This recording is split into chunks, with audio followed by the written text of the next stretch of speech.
पिचवा चढ़ीना। सुनाए भैया पिचवा चढ़ीना। Presented by Ankush Music Bhojpuri। छौड़ा छकवा मारो सुनाए भैया पिचवा चढ़ीना। छौड़ा छकवा मारो सुनाए भैया पिचवा चढ़ीना। ए भैया करहारा वाला ना कि मारे बोड़वा वाला ना, फतेपुरा वाला ना कि मारे झाझा वाला ना। छौड़ा छकवा मारो सुनाए भैया पिचवा चढ़ीना। छौड़ा छकवा मारो सुनाए भैया पिचवा चढ़ीना।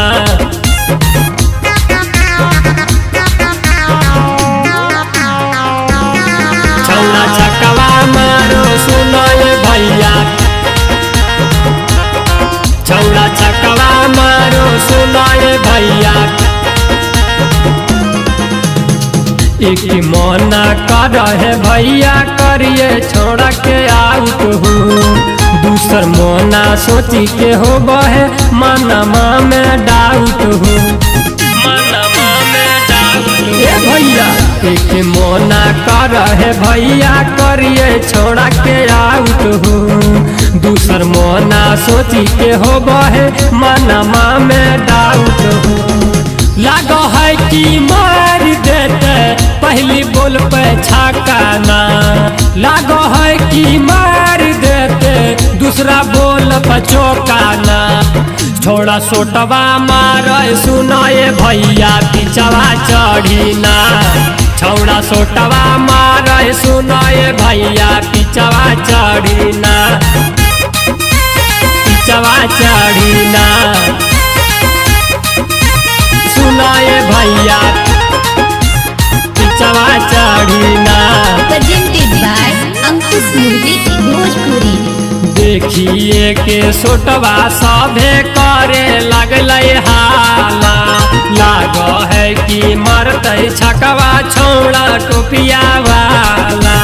छौड़ा टोपिया वाला भैया देखिए के सोटवा सभे करे लगले हाला। लागो है कि मरते छकवा छौड़ा टोपिया वाला। संतोष प्रेमी कहे लगले बनैले तहु सतकबो ना। कारू रूपेश कहे लगले बनैले तहु सतकबो ना। छौड़ा छकवा मारो ए भैया देखी पिचवा चढ़ीना। छौड़ा चौकवा मारो सुनाए भैया पिचवा चढ़ीना। छौड़ा छकवा मारो सुनाए भैया पिचवा चढ़ीना। छौड़ा छकवा मारो सुनाए भैया पिचवा चढ़ीना। करहारा वाला ना कि मारे बोड़वा वाला ना, फतेपुरा वाला ना कि मारे झाझा वाला ना। छौड़ा छकवा मारो सुनाए भैया पिचवा चढ़ीना। छौड़ा छकवा मारो सुनाए भैया पिचवा चढ़ीना।